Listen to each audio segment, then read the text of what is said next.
it's the worst. Anyway, we are live, ladies and gentlemen. You are listening to Love Bay Afrobeat Music Talk Radio. I am Shon Williams, aka Mr. President.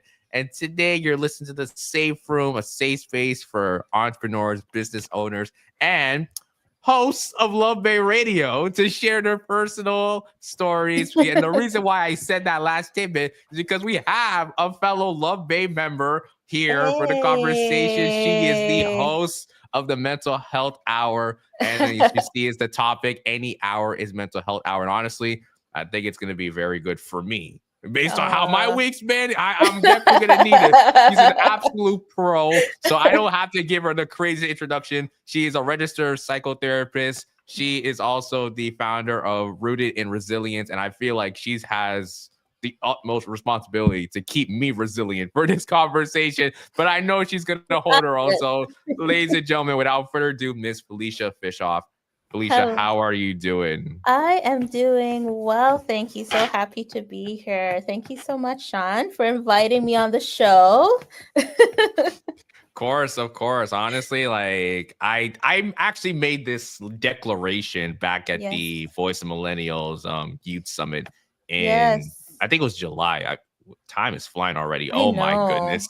Right? And I made this declaration saying, okay, I want to interview like everyone who's like a host of a show on LuvBay Radio. And I didn't get the time around it. So hopefully now this is like the kickstart begins. Like you're the first, and like we're gonna get the rest now. That's it. I can't wait. So I mean, I'm looking forward to it. It's about to be an exciting conversation. Again, we're gonna talk about your show, the Mental Health Hour. We're gonna talk about Rooted in Resilience, how that got started. And again, we're gonna talk about mental health. And honestly, I feel like the last couple of episodes we've been seeing a continuous streak when it comes to mental health. So I love that these conversations are coming in. Yes, it's so important. Like we have to be talking about this because, I think a lot of times we focus so much on our physical health, right? And of course we need to, but our mental health is just as important, right? So I'm so glad to hear that there's more dialogue that's happening. 100%. So I'm definitely looking forward to this conversation. But before we get into all the main questions, all the good stuff, we have to get into our opening segment, which is the hot seat. You see my sweat? Come on. Honestly, like it's not even the hot seat. I think next week I should switch up and say welcome to the cold seat because it's very chill. Oh, okay. All right. Don't worry. I'm just going to ask you 4 questions. Yeah, it's simple. Cool run-ins, 4 questions, and you just answer them to your best abilities. All right, perfect. Lay it on me. Okay, perfect. So outside the work that you do with the Mental Health Hour, also with Rooted in Resilience, tell me something about yourself in one sentence. In one sentence. I am a proud mom of boys, and they keep me grounded. I love that. Being a boy mom, I can only imagine boy mom. They keep me humble and grounded. Yeah, I can't imagine it, but I bet mothers around the world can imagine just your experience, but obviously I feel like there is, through all the, the late nights and having to be a mother, there is some satisfaction with that. Oh man, there's it's indescribable. I mean, knowing that you have these little humans that look up to you and they think the world of you, there's no greater feeling. Absolutely. What would you say is the greatest lesson you've learned so far, being a mother?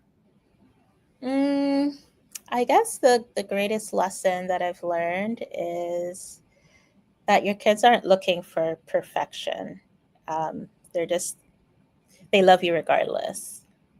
I mean, you could have the worst day. You could be like, oh, I messed up. And they would just be like, Mom, you're so beautiful. I love you. You're my best friend. And you're just like, my heart just explodes. I think that we are our worst critics. And, when I see their love, it's radical, and I love that. Yeah, that's absolutely amazing. Honestly, like even you nailed it on the head when it came to like the comments of like, "Oh, mommy, I love you so much." I feel like you see that a lot, even like social Yeah. media. Like you'll see the mothers going through a rough day and just like, "You're so beautiful." Just like, wow, it just lights up your heart. Right. And I'm like, wow, thanks. That's amazing. That's amazing. So again, being a boy mom, is it just a couple of boys, like two, I have three? two Okay. boys, ages 7 and 10, right? So I'm getting into a little bit of the sass, but I love it still. And yeah, though they're sweethearts. They're sweethearts, and I I embrace the love. sassy moments too. So I'm like, It's oh. like the little snarky comments, just like you just makes you turn your head, like, where did you learn that? Like, where Yeah. I have never heard that like lingo out of your mouth before. Where did you pick that up? Honestly, and it's hilarious when these kids, when I say things and they're like, "How did you know about that, mom?" I'm like, "Really, boy?" I've been around the block. So the other day, my eldest was like, I said to my eldest, "We listen and we don't judge," and his mouth dropped open, like, "How did you know about that?" I'm like, "Well, how do you know about that?" But it's like hilarious, yeah. I love that. I love that. See, we're on a positive vibe, just like That's right. laughter and joy. Like we just need that right now. I That's need that right now. exactly. That's exactly. I love being lighthearted, so we're good. I love that. I love that. Okay, so I want to ask this question. You know what? I asked this question last week and I want to ask it again. So, Mm, what was the last time you were at full peace with someone you had issues with? mm. Ooh, that's challenging question, but I love it. I would say like the last time that I felt at full peace with someone who I had issues with, I guess was I guess it's hard to pinpoint like a particular time, but I do know that there are moments where um, I've had to learn how to um, not only process conflict in my relationships, but I let me just put it out there. My family is I come from a Jamaican home, okay? So my family is known for cutoff, right? So when we are vexed with you, we will not talk to you for a long, long time. And I know that that is a natural tendency for myself, right? So when I am upset, I disappear. And but I found that I've had to learn how to use that natural tendency effectively. So now I just don't disappear because I'm going to ghost you. It's during that time, it is a time for reflection for myself. I reflect on the relationship. And then sometimes I also have to reflect on is this relationship something that I see um, for a lifetime? Because if so, then I'm willing to invest in it and I'm willing to address the issues. And I think that's important. Now, with that said, still, when I do reconnect with the individuals, right, I still maintain healthy boundaries, right? Yeah, Yep. Chanel's entered the chat. She's always here every single week. yeah. Wow. Welcome, welcome. Nice to meet you.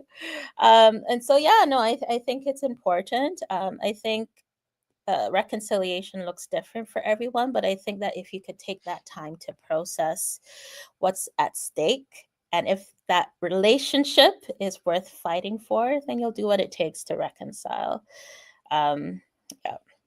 100%. And I love how you also mentioned that when it's time to reconnect, you still want to maintain a healthy boundary because Mm-hmm. sometimes when you're in that situation where you are reconvening with someone, it's not as simple as like, okay, let's just patch things up and go back to like normal ways, or like you still No. have to have that level of hostility. Like it's having that good equilibrium, that good equal balance where it's like, okay, like I want to like fix things, but I also Mm-hmm. want to make sure that we're not rushing into it, or you just assume that, oh, Exactly. they're talking to me, like it's all good, it's all Gucci. It's like, no, like we need Mm-mm. to gradually get back to where we were originally. And I feel like that applies to so many different scenarios, whether it's like with Yeah, family, with loved ones, even with coworkers as well. Sometimes absolutely. going through those struggles or having those unbalanced relationships, you need to find ways to gradually improve and get back to a level of solid communication where, like, okay, you know what, you don't hold a grudge on me, I don't hold a grudge on you. So Hmm. I think those things are super important for everyone listening, not just for yourself or myself, but for anyone listening, to take time with relationships, because relationships, Yeah, they don't form and they don't just end like that. There's a yeah. process to it. Absolutely, absolutely, and it may take time. I think sometimes when we're going through conflict and we reconcile, you feel like it's going to go back exactly the way it is, but oftentimes it doesn't, and sometimes it just definitely should not, right? Especially if there's unhealthy patterns, you want to make sure that you're not repeating the same mistakes again, right? And so that takes intentionality also. 100%. 100%. Okay. Going on to Mm-hmm. the next question. I want you to tell me an interesting fact that you rarely share about yourself. That I rarely share about myself. Uh, I guess how much I love like music. Like music is just intrinsic to who I am. It's like my happy place. So whether it's singing in the shower, singing when I'm cooking, dancing when I'm cooking, like I love music. It's just it keeps me sane. So yeah, no, I truly love music through and through. Yeah, honestly, I feel like I don't have to Hmm. ask on like what's your favorite genre, saying that you're a Jamaican. I feel like reggae's gotta be up there in the top three. Of course, of course, of course. I mean, come on, Jamaica to the world. But sorry, okay, I'm calming down. It's all good. I mean, listen, I feel you. Like I love me some reggae music. I feel like I am open to like most genres. So like reggae, soca, Yeah, R&B, hip hop, a little bit of pop as yeah. well. Like it's just a mixed bag. Like, do you have any favorite artists you're listening to at the moment? Oh man, I find that I'm in a place right now where I'm listening to a lot of Bob Marley. I don't know what it is about the season, but it is just filling my tank. So I'll have to say Bob Marley. Yeah, definitely 100%. I feel like it's because it's Classic. summertime as well. It just like gives Yeah, you that summer vibes. Just the music he's created. So I feel you. absolutely. Absolutely. You know, Okay. My final question here for the hot seat. okay. What Okay. is your personal safe room? So, what is a safe space? And this safe space could be physical, it could be mental, that allows you to be your authentic self. I would say that my safe space is two places. It's when I'm just playing the fool with my children. And then the second is my spiritual life, just listening to worship music and just all guards are down. So I love that. Having that mhm, beautiful duality is also great as well. And you did talk a lot yeah, about just your relationship with your sons, the yeah, bond you guys have, and also having that spiritual connection as well to God. I think that's beautiful. yes. Thank you so much.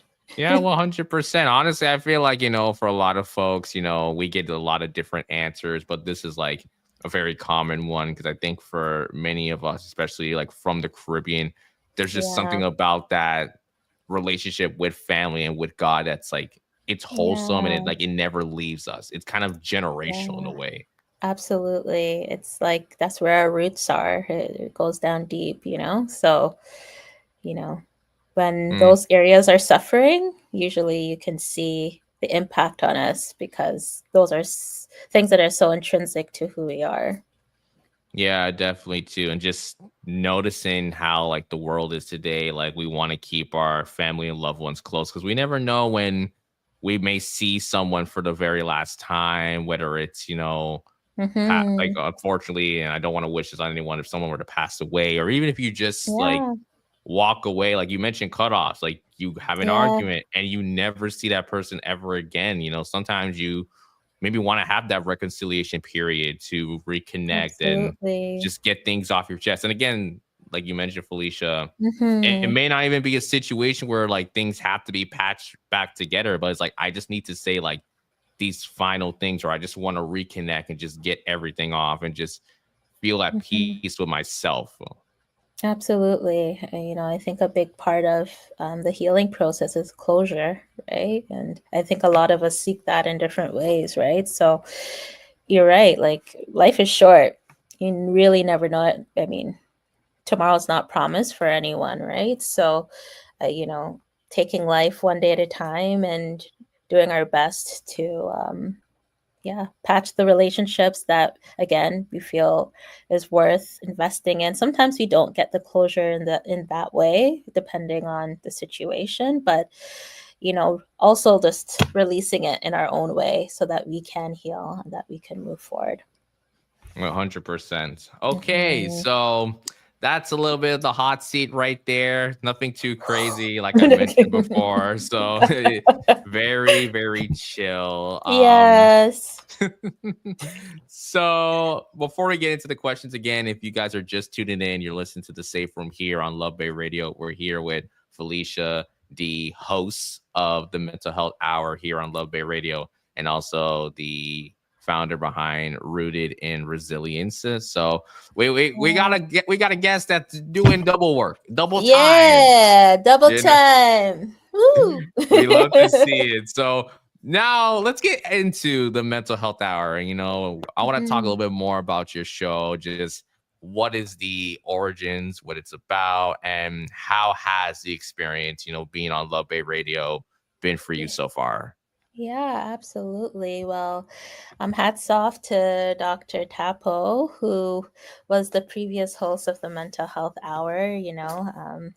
I am blessed enough to have the baton now. She passed me that baton in June, and so it's still quite new. But so far, it's been amazing. Like I absolutely love being a part of the Love Bay family, with Theo behind the scenes cheering you on, and yeah, it's just been a wonderful experience. I also just love I guess the creative freedom that they give you to really just make these shows your own. And I think that has just been a amazing opportunity as well to kind of see what happens organically through this show.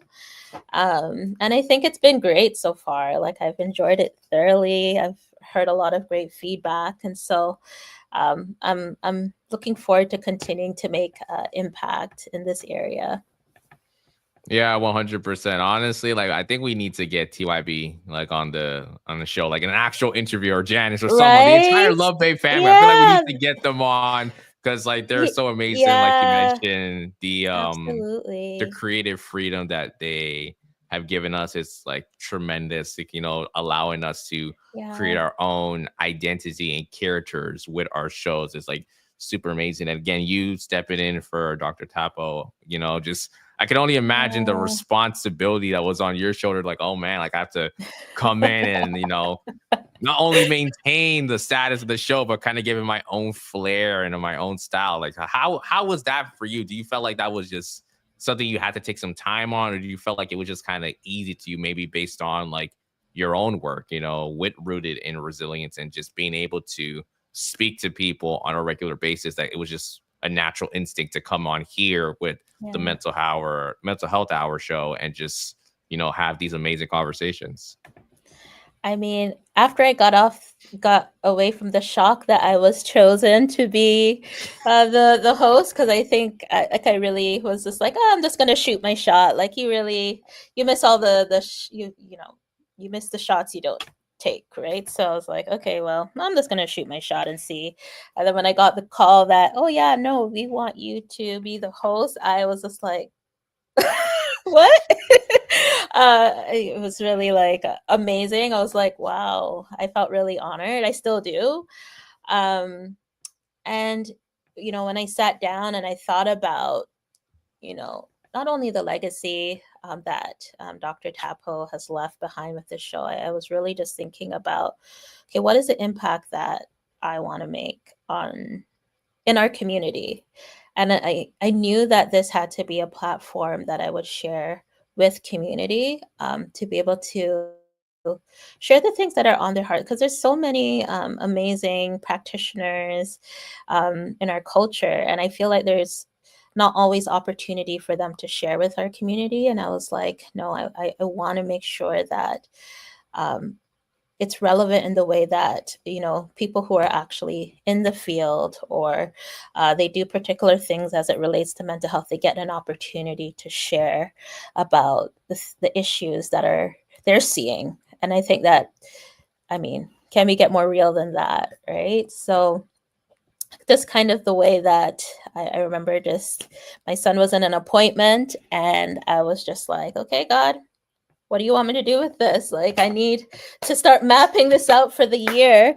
And yeah, the structure just came to me, where, the first Tuesday of every month, it would be focused on women's mental health. Hence, She Speaks on the Mental Health Hour. And that's where we really focus on issues that impact us as women. And then, every second Tuesday, it's focused on men's mental health for Barbershop Tuesday on the Mental Health Hour. And, I feel like I really wanted to give voice to the men in our community, both those who are professional and also from the community, because I've also always wanted to sit in a barbershop chair and listen to this conversation, because I know you guys have these juicy conversations in the barbershop, so I'm like, no, man, I want to be the queen of the hour and be like a fly on the wall and be able to just engage and open up space for those types of conversation. And then I was like, well, the third could just be for insight. So that could be anyone that has something to share with our community, to educate our community, and to help us to know how to handle situations that will come up in our life. And then fourth is real talk. And again, that's just real conversation, getting real and raw about issues, answering difficult questions with two of my amazing friends and colleagues who are also psychotherapists. And then Wildcard Tuesday for those curveballs. So when I got that blueprint, I was like, this is it. This felt right. And yeah. And the LuvBay family has welcomed that with open arms. And I think so far that it has been going really, really well. Yeah. And like, I think that's what makes, this new like iteration, or I guess this new era for the mental health hour, like so special, because you've actually thought out how each, time you go on, okay, this specific Tuesday, it's going to be like Barbershop Tuesday. This specific, it's She Speaks. This one, it's the Walker. Like for me personally, like I remember when I was starting my show, I just wanted to just have conversations, to just talk with anyone. It was like, it was so random. Like if anyone were to like go on Spotify or Apple Podcasts and type in the Safe Room and look at the first 20 episodes, it is like a mixed bag. Like, when you get like the cashews, the nuts, the pretzels, and the raisins, it's just like, what is this? Like, it's so random. It took me like nearly 2.5 years to finally come up with a solid structure. And the fact that, you had an idea and like, God gave you that knowledge to put this in place and like have it work, I think it's great, because it gives that new era of the mental health hour, that's like uniqueness. It sticks out. It's like, oh, for all the men, if you want to tune in, there's Barbershop Tuesday for all the women and she speaks. Sometimes if you're in the mood for a little wild card, like, I'll tune into a wild card. And it kind of now dives into different audiences, different demographics. And who knows, some could even interconnect. You can have some of the girlies tune into a Barbershop Tuesday, like you mentioned, and see, like, all right, girls are going wild in the chat. I'm telling you, the women have been showing up for Barbershop Tuesdays. They think they're like, I want to be a fly on the wall too. So I mean, like, I feel like that might go like both ways too. I feel like some of the men might wonder, like, oh, when you guys are in the salon, like what's the tea? Like, what are you guys saying in there? So right, you hear the real talk. You're like, what? 100%. So I love for the fact that you have that structure and it's working out so smoothly. It just goes to show that you are someone that has a purpose and a plan and you want it to be executed, but still have fun with it. Yeah, absolutely. It's been amazing. And I think because it's open-handed, where I literally ask all the guests when I do like my little one-on-one with them, I'm like, so what's on your heart? What do you want to share with the community? And I think that brings like an organic like wind through it, because really it's what has been on their heart, what they're seeing in their work, and that's what they bring to the table, and I just help to bring it all together. So it's really lovely. Yeah, absolutely. So I do have a follow-up question, and like this might be this might be a very difficult question, and like no pressure. Oh, no problem. If you had to name like 3 episodes so far that you've enjoyed the most, like what would it be? I mean, there hasn't been a lot of episodes yet, but my favorite episode so far, I think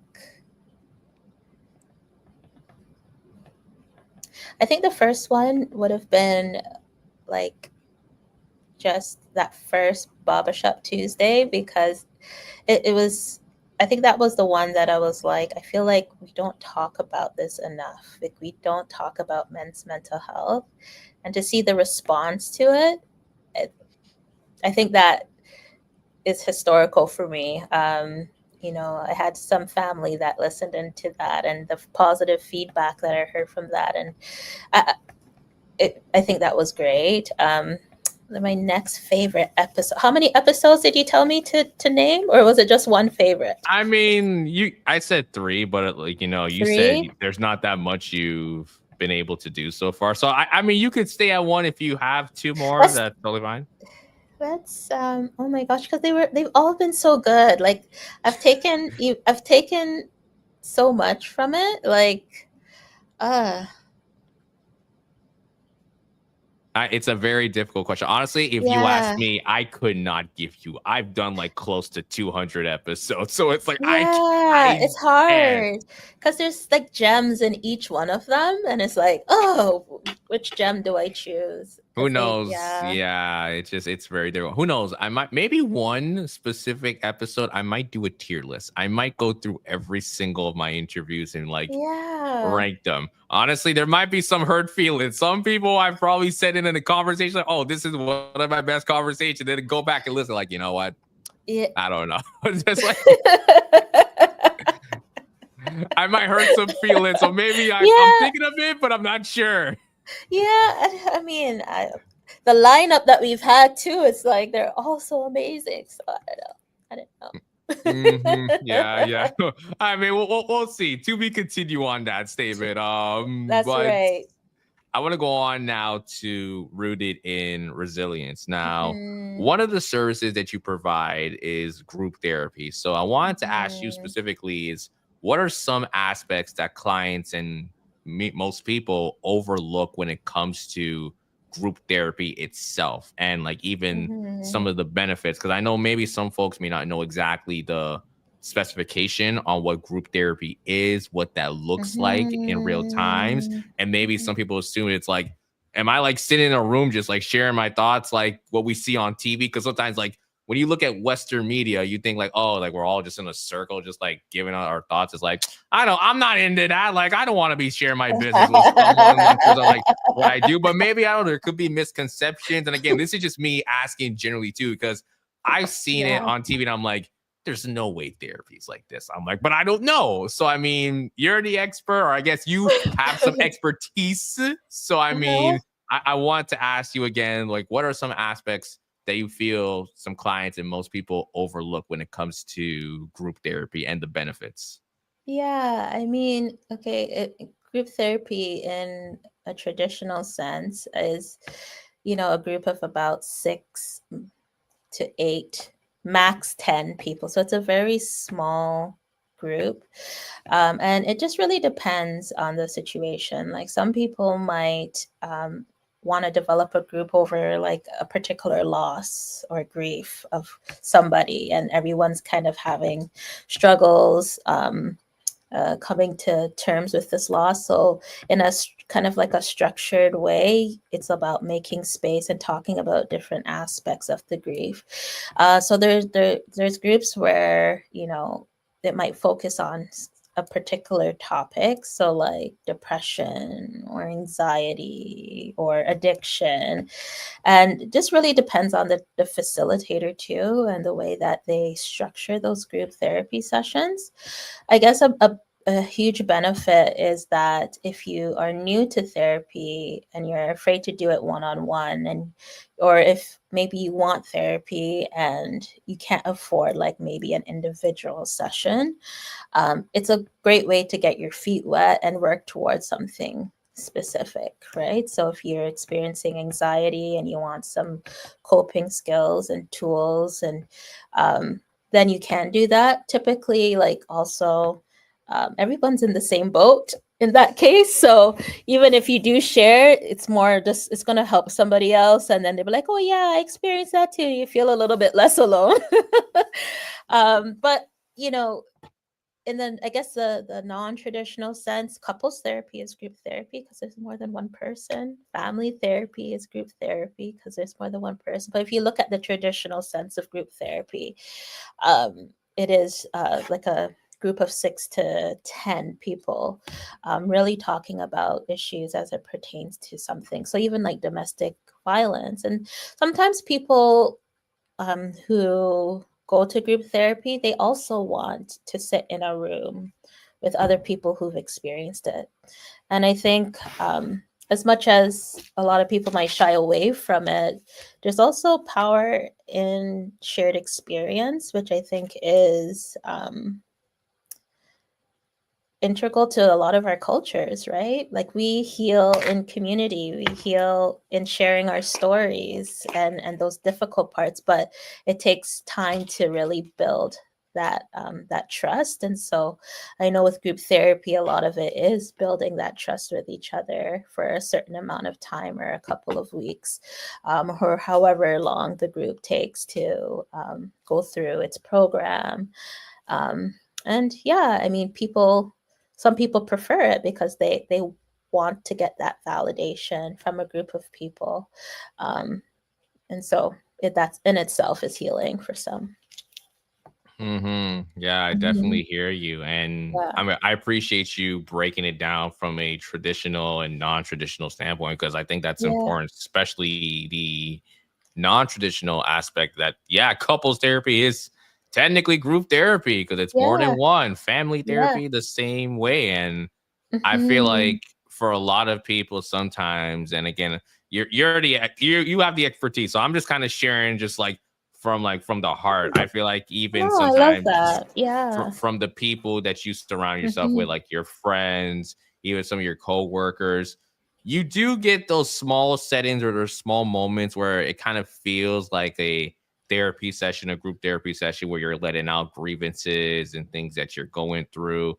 And Mhm. sometimes it may be a situation where it's like, oh yeah, like I can relate with that, or I definitely connect to what you're saying, But sometimes I think for many people assume that if there's not a professional in the room or at least Mhm. moderating that conversation, they just assume that, oh, it's not really therapy. We're just just chatting, like we're just kind of Mhm. talking the talk, you know. But Yeah. do you kind of see that, or have you seen that notion float around a bit, and it makes you think, well, yeah, like sure, like based on the work that you do, everything is like structured, and you know we try to have a specific goal and purpose. But even if you're just talking with your friends and it's giving off certain tendencies that it's a therapy session, then yeah, like you don't need to have a professional. Like sometimes, I just want to open up because I feel like maybe some people in the comment section might be curious about this.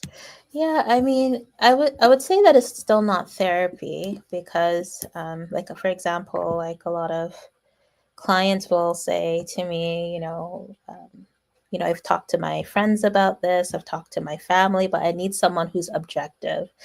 Now, ethically, as a therapist, I'm not allowed to do therapy with people I know, right?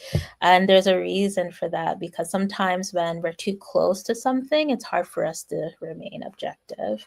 And so, it's like, for example, if, you were a therapist, Sean, and your mom had an issue, would you really be able to call her out on certain things? Or would you really be able to, share honestly about what you're seeing, right? You're going to do your best to make her not rock the boat or to make her feel a particular way so you don't hurt her feelings. And that's just it. Like, we won't remain objective. So even medical doctors, right? Yes, you know, they're doctors, but when it comes to their family first, right? So if they see that, their loved one is not doing well, their emotions will kick in first, and it'll be hard for them to remain objective as their doctor, right? Now, would it say that, okay, he couldn't put a band-aid on his child or something in every day? No, of course not. But in a more serious matter, like when it comes to like maybe a bigger set of treatment, or like surgery or something, they probably shouldn't be operating on their loved one because it would be really, really hard. So I think that there's a difference. And then there's also the piece of confidentiality also, where not everybody wants to share um, some of those difficult experiences, at least not right away with people until they've had time to process it for themselves. So group therapy also adds that level of confidentiality where they don't have to worry about people necessarily knowing them. Yeah, and I really appreciate you breaking it down like that, having that Mm-hmm. differentiation. Because again, it's true. Like when you're Mm-hmm. with your friends, like unless you meet someone in that group that's like so blood that it's like I don't care if we're close, like which it's a rarity. Unless Yeah, you meet someone yeah, like that, yeah, your friend is gonna be like, "Oh no, like everything will be okay." And in the back of their head, it's like, yeah. honestly, like I You can't know, a answer little that with a bad. straight face. Like it's like I don't know. I don't know. It's like again with family as well. But I also love like you Absolutely. mentioned the confidentiality as well, because also if you're Yeah, with your friends, some of them can get chatty. So then it becomes like I can't absolutely. even share you like a special announcement. Like I forget about deep and secrets. If I tell you like, hey, like I'm throwing a surprise party, like don't say nothing. You know this person's the Yeah. biggest yapper in the room. It's like I can't tell you nothing. Like what's going on? So I definitely I understand. And obviously for Yeah. people listen, I know you feel like, well, Sean, you're joking too much. Guys, like we're trying to lighten the mood, but obviously I understand the Yeah. seriousness of this because like again, Yeah. you do want to have that level of trust, and trust Absolutely. comes from knowing you're surrounded by people that they understand what you're going through and they don't want to invade that privacy or like start sharing it with everyone, because not everything that's told in public needs to be public. So there's certain Absolutely. spaces that allow you to be open but still have a Mhm. closed door depending on the people that you're with. Absolutely. Absolutely. And I think especially in our culture, that's definitely a soft spot for us, right? Um, like we don't like when people talk our business, and I think that that's the beauty of therapy, right? Like you're allowed to share something really deep, really personal in a safe space because we're ethically bound for confidentiality. So you could actually like report a person if they're chatting your business and you're like, wait, I paid you money. What are you doing? You know? It's just like, I spend bills on this. Come on. Yeah. Now. Yeah. How come I hear it back? The only people I told was you and the angels. And I know the angels didn't say nothing. So, but yeah, no, like we're bound by confidentiality. I think that's what makes therapy very powerful. Now, you know, when you're in a more healed place and you feel like you need to address certain things, you have that control to do that, but that's your story to tell, right? So Yeah. yeah. I feel you. Okay. So I want to go on to the next question. And this one's probably a deep one. So again, like I'm just giving like a All quick right. disclaimer to everyone right now. Cause like again, All like that's right. what we are. The safe room. It's like we're getting into safe spaces. I think I should probably give a reminder to anyone who is coming in right now. This is the safe room here on LuvBay Radio. We've been having a fantastic conversation with Miss Felicia Fischhoff, the host of the Mental Health Hour and the founder of Rooted in Resilience. We have been talking about group therapy and therapy in general, but now we're going to get a little bit deeper into the conversation. So, Felicia, I'm even trying to take a pause because I'm like, oh boy, this question has a lot of weight. So, Yes. so based on the services you offer, Felicia, I feel like it's very telling based on like what the mission statement is trying to accomplish and what you're trying to do. But I want to ask you, why do you offer to address challenges such as like racial identity in parts of your services and trauma, considering even just the socio-political world we live in today? That's, it's become a little bit more abrasive. I feel like just based on our surroundings and the things that we see, the things that we pick up, and especially for anyone that's in the BIPOC community, going to deal with mental health and being open with our grievances, with things that we see and how we react to things, it's very telling. Because again, like maybe back in the day, like you had to just be tough about it, especially for like a lot of Black men. You were talking about, with Barbershop Tuesday being a space to be open. You couldn't tell the Black male to be vulnerable. You could not tell the Black male to just open. No, they had to be like ruggeded and be a man. Again, it was that toxic masculinity trait that was always there. Now it's starting to, decrease a little bit more. And even for Black women, we talked about this last week. It's, oh, the angry Black woman, like don't get her pissed off before like she blows a casket. But again, it's like that misrepresentation and those negative stigmas. So why do you feel like you want to address, little things like racial identity and trauma, considering the world that we live in today? I mean, it's because we need it. Our community needs it. When I graduated from my program, and I was just like, okay, so what are the gaps that I'm seeing in mental health care? And I realized there's just not enough of us yet. I see it changing, but yet. And I was like, what would it look like if I could create a safe space that incorporated just practitioners from racialized communities, where they didn't have to be in this sterile, cold, clinical environment, but they could feel safe to share their stories with a particular cultural understanding, and with people who get it and have been there, who understand, the systems that they experience every single day, and they could just let their guard down when they're ready. And so that was what I've been aiming to build over the last 2.5 years. And I love it. Like when I see clients who've never ever had therapy before, and they're like, oh my gosh, what? I'm like, yeah.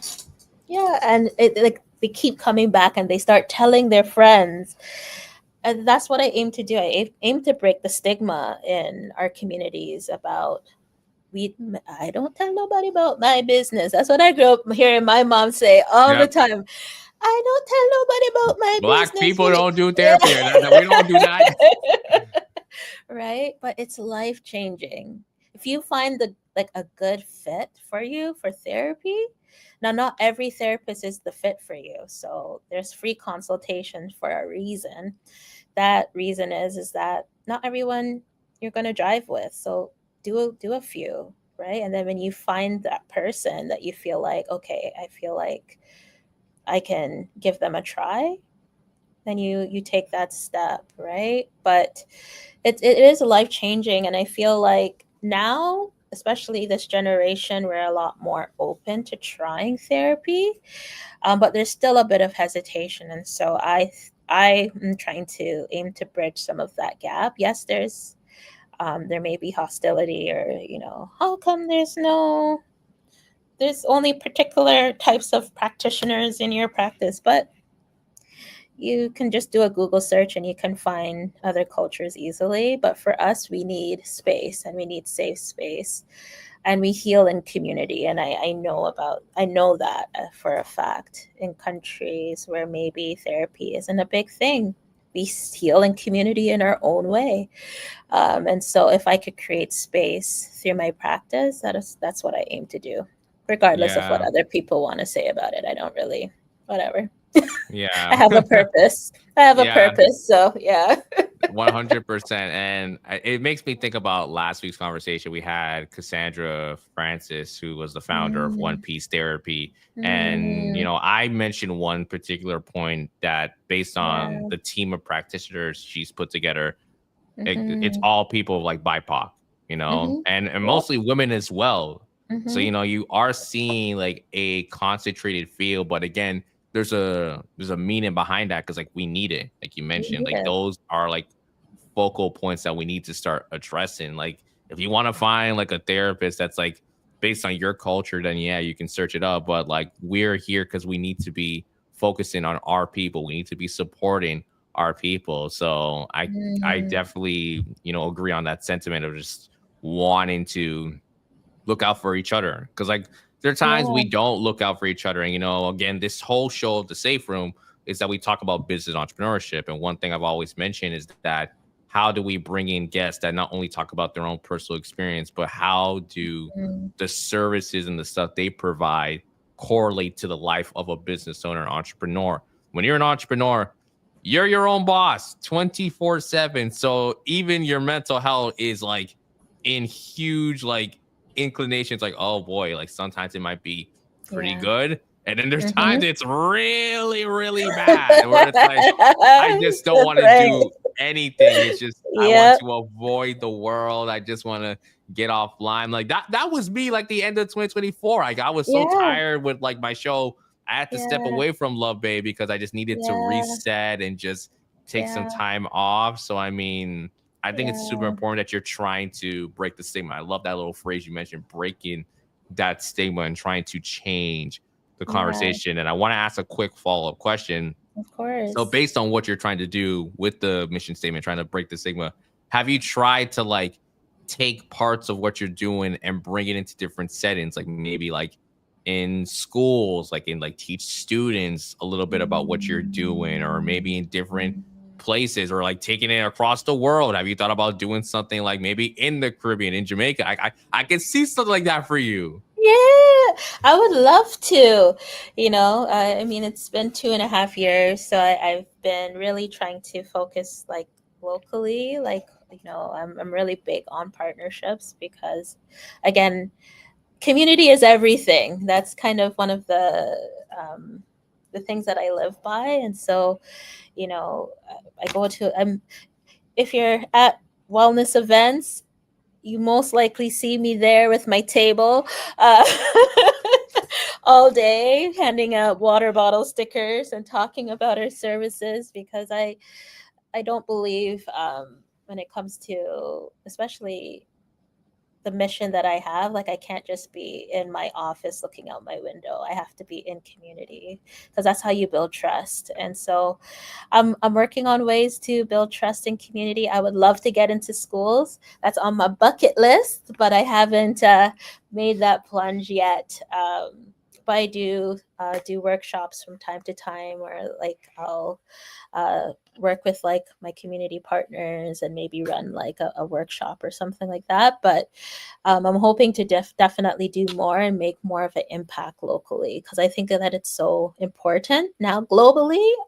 Yeah, all my global listeners, you want me to come true? All right. Well, uh, send me an email. Yeah, but yeah, I think the sky is the limit. But I'm focusing on one partnership, one community event at a time. But I know that eventually, who knows where this will lead. Yeah, and listen, you're on every single Tuesday, so you can always keep reminding them, just like, hey, listen, Yeah. I'm open. Jamaica, let me know. Just Oh, let me know. Jamaica. Come, Jamaica. I'm ready. Come.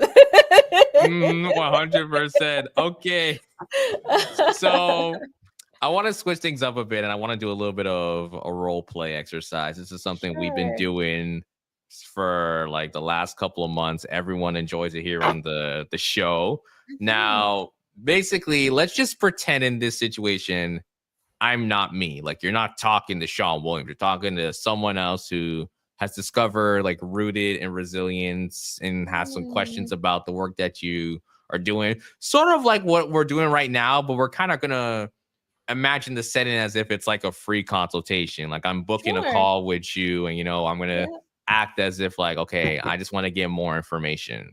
for sure. I'm down for that. Okay, perfect. And this is one of the more fun parts because I'm gonna give you full leeway to give me a name, an alias. Again, I'm not Sean, Okay. so like, who am I gonna be for this role play? Hmm. Stefan. Stefan? That's a real Yeah. Jamaican name right there. I can tell. Stefan. Stefan. I'm thinking about family matters. Stefan. When Steve Urkel becomes Stefan Urkel. I love that. I love that. Classic show. Classic Yeah, it's show. a classic. Okay, perfect. Okay, so we're gonna try it out again. Like, we're just gonna go with the flow on this. Perfect. All right, perfect. All right, so let's do this. So, hey Felicia, my name is Stefan. I saw you on Instagram and I had a couple of questions, so that's why I booked this call with you. Now, Mm. I know one of the services you provide is group therapy. Now, I'll be honest, I don't know much about group therapy. The only thing I've seen group Mhm. therapy is like those like reality shows where it's like you have everyone in a circle and they're just talking a bunch of garbage. And like, I don't know if that's the case. And I just want to know a little bit more because I feel like for myself, like nowadays, Mm. I just need a space to be more open and share my thoughts. Like, I try sharing with my Mm. friends, but Mhm. sometimes they hear me, but they don't hear me. It's like, oh, like everything will be Mm. fine. But sometimes they even kind of like joke around. Like, I know they don't mean like any bad intentions, but it's just a matter of like they don't get it. And I feel like I need to be in a Mm. group of people that can relate to just my own grievances. So maybe you can tell me a little bit more about what rooted in resilience is and just a little bit more about what group therapy looks Mhm. like.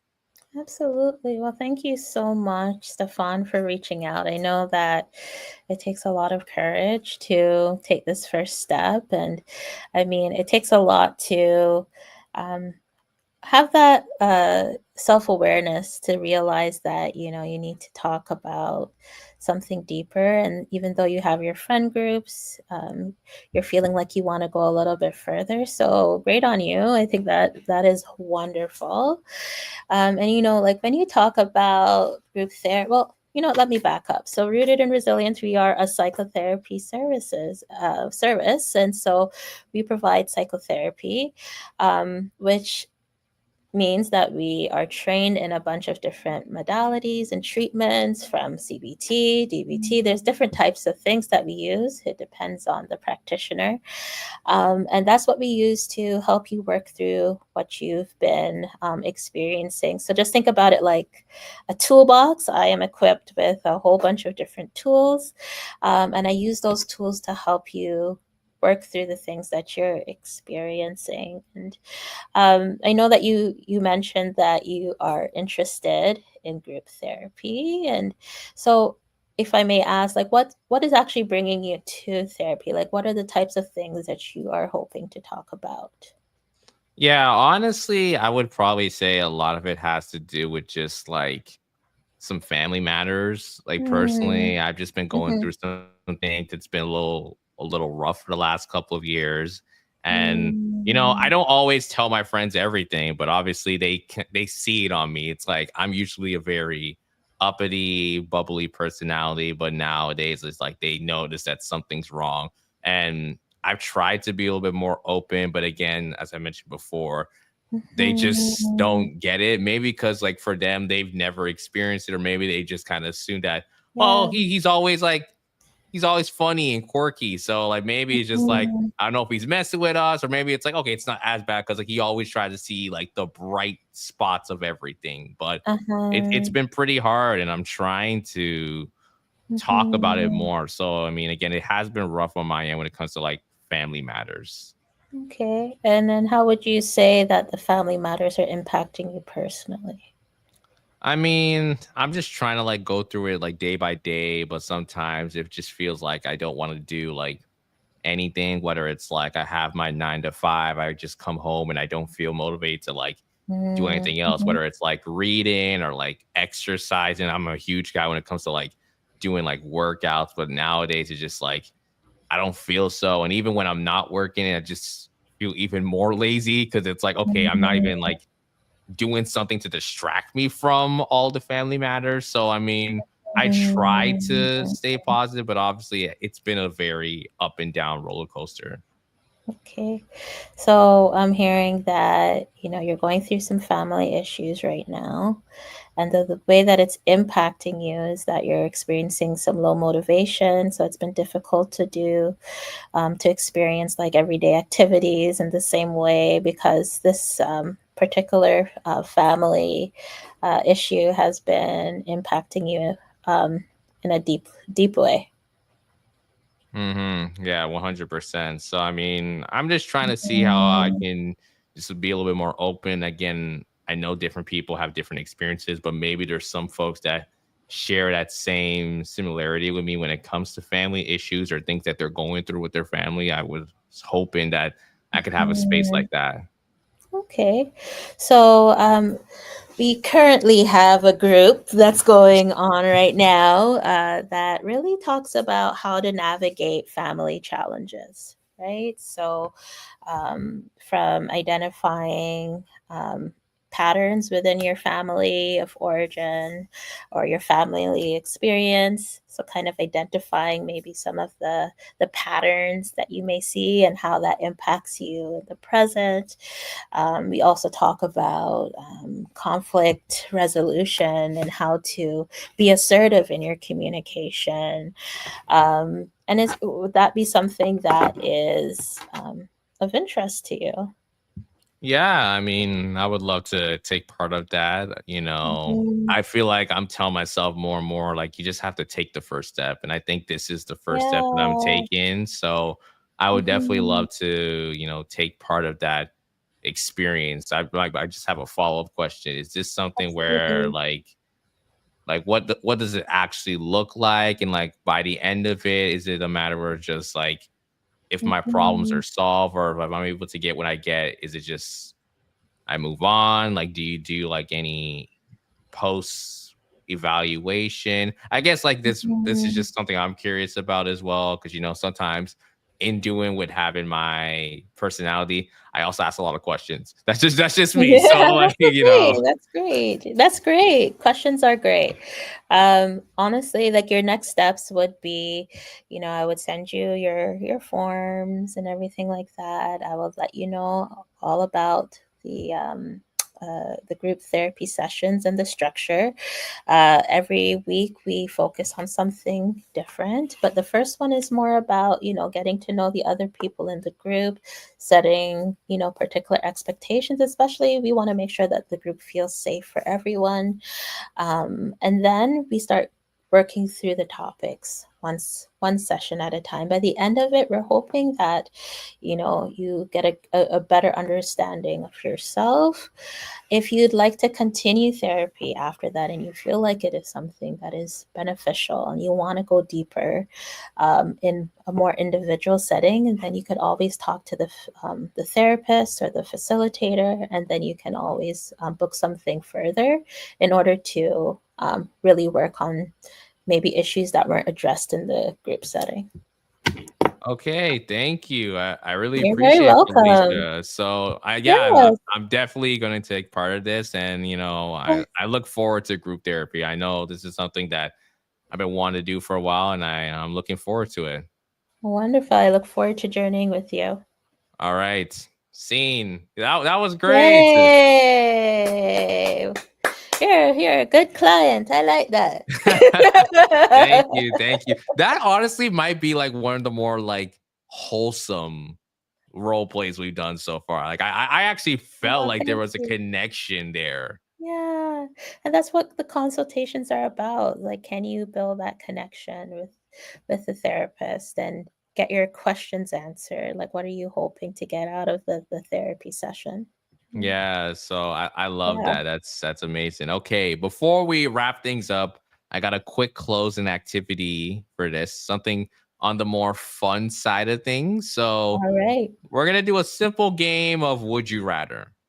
Just simple as Hmm. that. So I got a couple of questions here. We're gonna do it rapid fire edition. So to start off first, Felicia, first question here is: would you rather live in a country with the low cost of living but horrible weather, or live in a country with a high cost of living and amazing weather?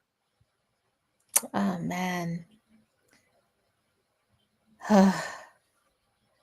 High cost, amazing weather. Yeah. Mm-hmm. Though. Yeah. It impacts the mood. The good weather is so connected to your mood. So I'm like, oh, dreary weather all the time would be kind of depressing. So Honestly, I'm not even mad at that. I would probably lean toward that too, because like someone would think like, oh, but you get to like maybe live in a place where it's like a house is like only $100,000 or anything like that. But imagine waking no, up and it's just like gray clouds every single day. It's like I'm sorry, just I like know. It really does. We need the sun. We need sunshine. We need like I've been having a great time this summer, I'm finally defrosted, I was just I yeah, don't 100. yeah. I feel you. I feel you. Okay, so how about this one? Would you rather visit your past or travel into the future? Mm. I would travel into the future. Really? Yeah.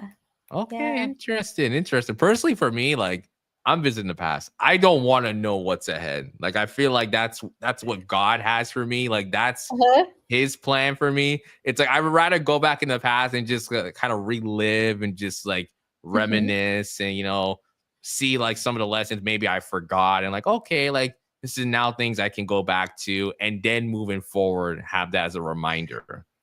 I'm not very patient, you see. I'm that little kid that's like, "Oh, what did I get?" And I want to peek into my gift to see what I got. So I'm like, "Oh, what's next? Like, what's gonna happen in 10 years?"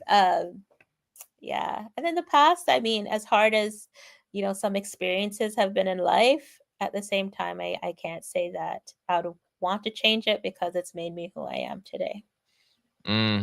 I feel you. I feel you. Okay, I got two more. So All right. would you rather be the boss of a failing company or an entry level employee at a successful one? Oh, what is failure though?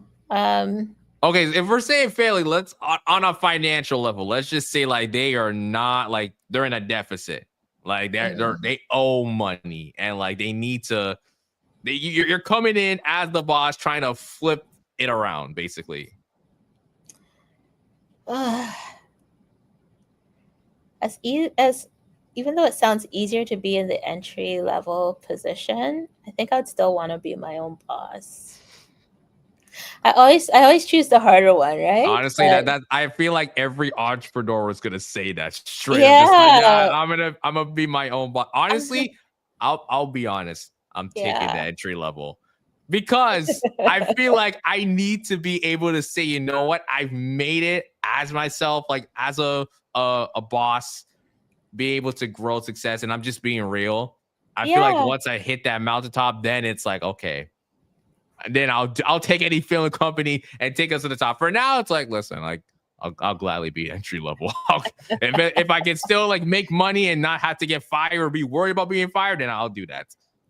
But sometimes we're in that and then we get comfortable and we don't want to take a risk. That's true. That's also true. So like, it's like an oxymoron right here. It's like, okay, like what do we do? But it is what it is. Okay, final one here. So would you rather earn a ton of money doing work you hate or a little money doing work you love? Depends on the season. I'm not going to lie. Maybe this is just me, Felicia. There's a right and wrong answer. I'm sorry. There is a right and wrong answer.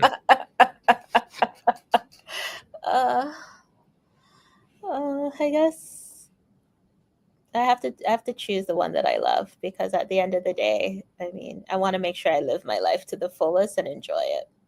I mean, yeah. Even though a lot of money would be nice, that would be wonderful. Yeah, 100%. Anyway, that's all the questions I have for today, Felicia. Thank you so much for coming on the Safe Room. You were a fantastic guest. Thank you for sharing more about the Mental Health Hour show, sharing more about Rooted in Resilience. Wonderful conversation. Let the people know where they can find you on social media. You can find me you could go to www.rootedinresilience.ca, or you can find me on Instagram at rootedinresilience.therapy, or you can find me on LinkedIn, Felicia Fischhoff. Perfect. And again, let the people know where they can tune into the Mental Health Hour show. Let them know. Every Tuesday at 7 p.m. You can find me live on the LuvBay Radio website, or you can find us live on Facebook, LinkedIn, and more. So please tune in, tell a friend. Oh, and also on YouTube. Perfect. Same goes to me again, guys. You can find me here on YouTube, LinkedIn, Facebook, LuvBay Radio website. If you want to find me on Instagram, it's at the Safe Room Official. That's my show page. You want to follow my personal page, it's the President of TO. Again, you want to find all our previous conversations. We have a playlist from LuvBay of all the conversations we've done here on the radio station. But again, I got a whole vault on Spotify and Apple Podcasts you can check out as well. So definitely take the time to do that.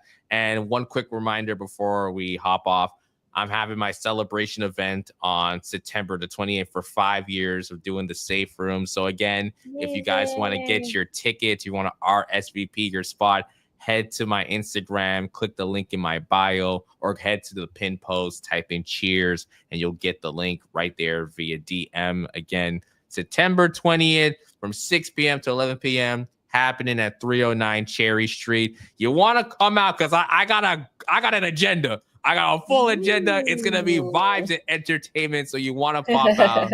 So it's going to be absolutely amazing. But until then, ladies and gentlemen, thank you again for listening, and make sure you tune in.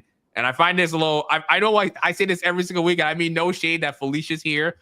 Tune in next week, Thursday, to your favorite show on LuvBay Radio. I know it's all love, but you tune in for the favorite show, the best show here on LuvBay Radio. We'll see you guys next time.